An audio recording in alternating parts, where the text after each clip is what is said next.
देखो, नमस्कार सभी को। आज है 14 दिसंबर 2025। हम करने वाले हैं आज करंट अफेयर और स्ट्रेटेजी की। ठीक है। देखिए, आज का हमारा सुविचार है, गुरु केवल आपको शिक्षा दे सकता है, उसका उपयोग कैसे करना है या आपके ऊपर निर्भर करता है। ठीक है। तो जो भी शिक्षा आपको मिले उसका बेहतरीन तरीके से उपयोग करिए। चलिए शुरू करते हैं आज करंट अफेयर। आज का हमारा पहला क्वेश्चन है, दिल्ली मंत्रिमंडल ने प्रशासनिक कार्यों को अधिक कुशल बनाने के लिए राजस्व जिलों की संख्या 11 से बढ़ाकर कितनी कर दी है? तो ये 13 कर दी है। कितनी कर दी है? 13। पहले कितने थे? 11 थे। अब कितने हो गए हैं? 13 हो गए हैं। ठीक है। उद्देश्य क्या है? प्रशासनिक कार्यों को अधिक कुशल बनाना, जनता के लिए सेवाओं की पहुंच में सुधार और कानून व्यवस्था को प्रभावी ढंग से प्रतिबंधित करना। ठीक है।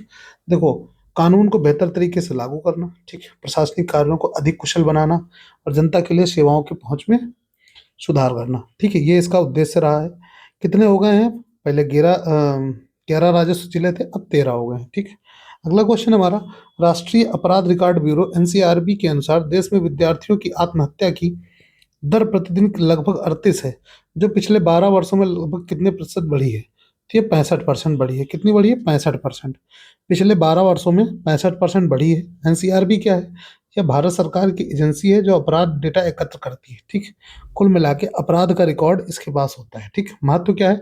यह आंकड़ा छात्रों के मानसिक स्वास्थ्य और शैक्षणिक दबाव, एकेडमिक स्ट्रेस से संबंधित गंभीर सामाजिक चुनौती को दर्शाता है। ठीक है। 65% किसी चीज में बढ़ोतरी हो जाना बहुत बड़ी बात है। प्रतिदिन 80 छात्र केवल आत्महत्या करके खत्म हो रहे हैं। ठीक है। बहुत बड़ा मुद्दा है। अगला क्वेश्चन हमारा, नाबार्ड के सर्वेक्षण के अनुसार ग्रामीण परिवारों की मासिक आय का लगभग कितना प्रतिशत हिस्सा अब खपत पर खर्च हो रहा है? तो ये 67.3% है। कितना? 67.3%। नाबार्ड क्या है? राष्ट्रीय कृषि और ग्रामीण विकास बैंक। ये नाबार्ड का फुल फॉर्म है। ठीक है। यह ग्रामीण विकास के लिए भारत का शीर्ष बैंक है। ठीक है। शीर्ष बैंक। निष्कर्ष क्या है? यह सर्वेक्षण ग्रामीण अर्थव्यवस्थाओं की उपभोग पैटर्न, कंजप्शन पैटर्न को समझने में मदद करता है और दिखाता है कि आय का एक बड़ा हिस्सा बुनियादी जरूरतों पर खर्च हो रहा है। ठीक है। चलो अगला क्वेश्चन है हमारा, हाल ही में चर्चा में आ रहा अमेरिकी उपग्रह ब्लू बर्ड भारतीय अंतरिक्ष अनुसंधान संगठन इसरो के किस रॉकेट के साथ उड़ान भरेगा? तो ये भरेगा LVM-3। कौन सा? LVM-3। ठीक है। लॉन्च व्हीकल मार्क 3, इसका फुल फॉर्म है LVM-3 का। ठीक है। क्या है? Launch vehicle mark 3। Blue bird क्या है? यह एक अमेरिकी उपग्रह है जिसे वाणिज्यिक समझौते के तहत लॉन्च किया जा रहा है। ठीक। इसरो क्या है? भारतीय अंतरिक्ष अनुसंधान संगठन है। इसका LMV-3 भारत का सबसे भारी और सबसे भरोसेमंद लॉन्च वाहन है, जिसे पहले GSLV-MK3 कहा जाता था। क्या कहा जाता था पहले?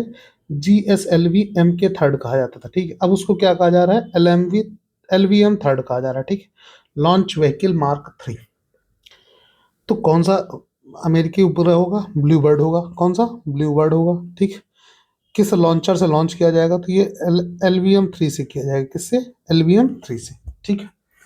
अगला क्वेश्चन है हमारा, कैंसर कोशिका के विकास का अध्ययन करने और उनके व्यवहार की भविष्यवाणी करने के लिए भारतीय शोधकर्ताओं द्वारा विकसित किए गए AI आधारित फ्रेमवर्क का क्या नाम है? तो इसका नाम है ऑन्कोमार्क। क्या नाम है?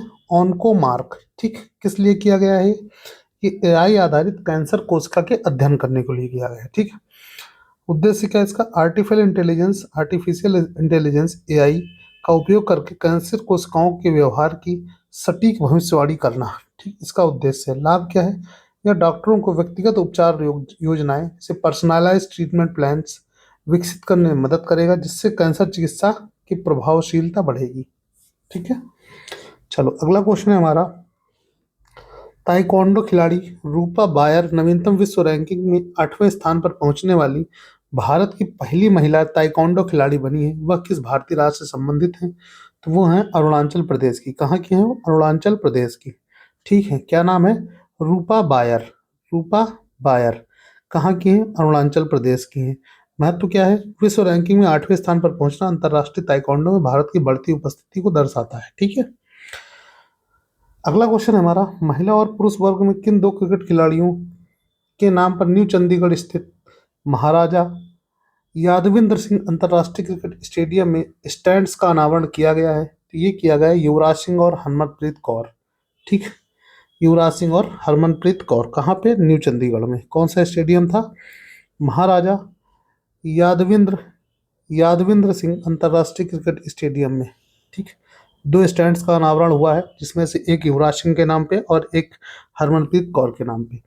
यह कदम महिला और पुरुष क्रिकेट दोनों के योगदान को समान रूप से सम्मानित करने के लिए लिया गया है। हरमनप्रीत कौर भारत महिला क्रिकेट टीम की वर्तमान कप्तान है। ठीक, चलो अगला क्वेश्चन है हमारा, केरल में रेलवे यात्रियों को अंतिम छोर तक कनेक्टिविटी प्रदान करने के लिए किस रेलवे स्टेशन से ई बाइक्स रेंटल सेवा शुरू की गई है?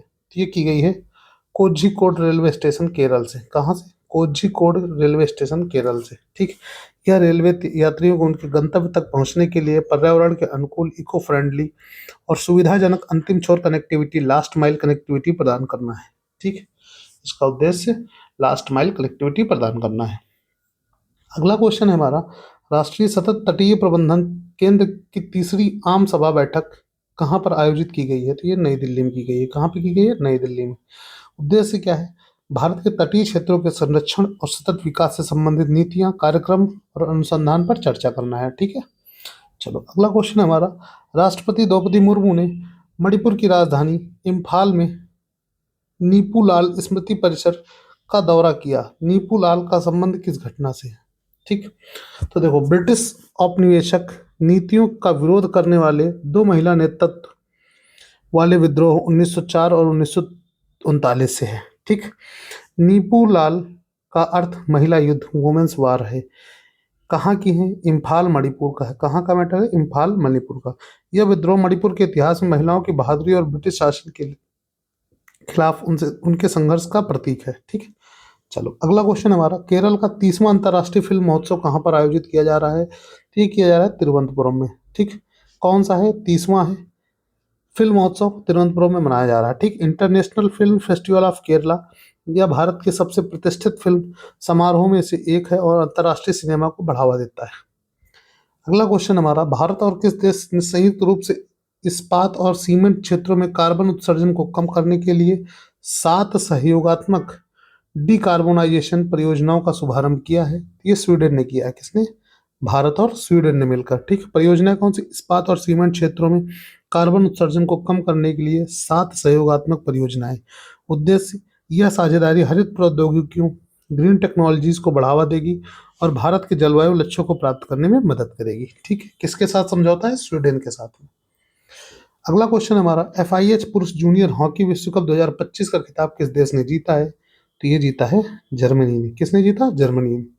FIH क्या होता है? अंतर्राष्ट्रीय हॉकी महासंघ। ठीक, जर्मनी जूनियर हॉकी ने एक मजबूत शक्ति रहा है और इस जीत की ने खेल में उनकी उत्कृष्टता को दोहराया है। ठीक, अगला क्वेश्चन हमारा, दिसंबर 2025 में किस भारतीय मूल के फिनटेक इनोवेटर को वित्तीय नवाचार और डेटा संचालित निवेश में उनकी अग्रणी कार्य के लिए फोर्ब्स अंडर 30 सूची में शामिल किया गया है? तो ये किसको किया गया है? आर्किन गुप्ता को। किसको किया गया? आर्किन गुप्ता को। उन्हें वित्तीय नवाचार, फाइनेंशियल इनोवेशन और डेटा संचालित निवेश, डेटा ड्राइवन इन्वेस्टमेंट में उनके अग्रणी कार्य की मान्यता दी गई है। ठीक है, अगला क्वेश्चन हमारा, हाल ही में स्वतंत्रता संग्राम सेनानी विनायक दामोदर सावरकर की प्रतिमा का अनावरण कहाँ किया गया है? तो ये किया गया है विजयपुरम। विजयपुरम कहाँ था? पहले जिसे पोर्ट ब्लेयर कहते हैं। किसको कहते हैं? पोर्ट ब्लेयर को। ठीक, यह पहले पोर्ट ब्लेयर में था। ठीक, विनायक दामोदर सावरकर यह एक प्रमुख स्वतंत्रता सेनानी और हिंदुत्व की विचारधारा के प्रस्तावक थे। अगला क्वेश्चन देखो, यहाँ से हमारे स्टैटिक क्वेश्चन चालू होते हैं, जिसमें हम लोग 5 क्वेश्चन करते हैं। पहला क्वेश्चन है, भारत में स्थानीय स्वशासन का जनक किसे कहा जाता है? तो ये लॉर्ड रिपन को कहा जाता है। किसको कहा जाता है? लॉर्ड रिपन को। ठीक, 1882 में उनके द्वारा पारित स्थानीय स्वशासन संकल्प ने भारत में नगर पालिकाओं, म्यूनिसिपैलिटीज और जिला परिषदों, डिस्ट्रिक्ट बोर्ड्स जैसे स्थानीय स्वशासनीय निकायों की स्थापना की थी। देखो अगला क्वेश्चन है, सतपुड़ा पर्वतमाला की सबसे ऊंची चोटी कौन सी है? तो यह है धूपगढ़। कौन सी है? धूपगढ़। ठीक, ऊंचाई लगभग 1350 मीटर। यह मध्य प्रदेश में स्थित और सतपुड़ा राष्ट्रीय उद्यान का हिस्सा है। कौन सी? धूपगढ़। ठीक, चलो अगला क्वेश्चन हमारा, इनकलाब जिंदाबाद का नारा किसने दिया था? तो ये दिया था हसरत मोहानी ने। किसने दिया था? हसरत मोहानी ने। यह नारा भगत सिंह और उनके साथियों द्वारा भारतीय स्वतंत्रता संग्राम के दौरान व्यापक रूप से लोकप्रिय बनाया गया था। ठीक, दिया गया था इनकलाब जिंदाबाद का नारा हसरत मोहानी द्वारा। ठीक है, ध्यान रखिएगा, इंपॉर्टेंट है। अगला क्वेश्चन हमारा, गांधी इरविन समझौता किस वर्ष हस्ताक्षरित किया गया था? ये किया गया था 3 मार्च 5 मार्च 1931 को। कब? 5 मार्च 1931 को। किसका किसका? महात्मा गांधी और वायसराय लॉर्ड इरविन। ठीक। उद्देश्य क्या था? सविनय अवज्ञा आंदोलन, सिविल डिसोबीडियंस मूवमेंट को समाप्त करना और द्वितीय गोलमेज सम्मेलन में कांग्रेस की भागीदारी के लिए मार्ग प्रशस्त करना। ठीक है, ये हुआ था इसमें कि गांधी जी जो हैं वो सविनय अवज्ञा आंदोलन को समाप्त करेंगे और वायसराय लॉर्ड इरविन जो हैं वो द्वितीय गोलमेज सम्मेलन में कांग्रेस की भागीदारी को सुनिश्चित करेंगे। ये समझौता था ये। अगला क्वेश्चन हमारा, जापान की संसद का क्या नाम है? तो ये नाम है डाइट। क्या नाम है? डाइट।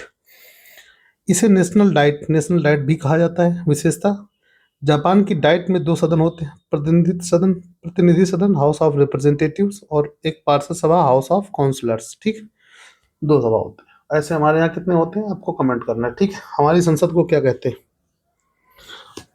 ये आप कमेंट करेंगे। तो आज की करंट अफेयर हमारी यहीं कंप्लीट होती है। मिलते हैं अगले वीडियो में, तब तक के लिए बाय बाय, टेक केयर।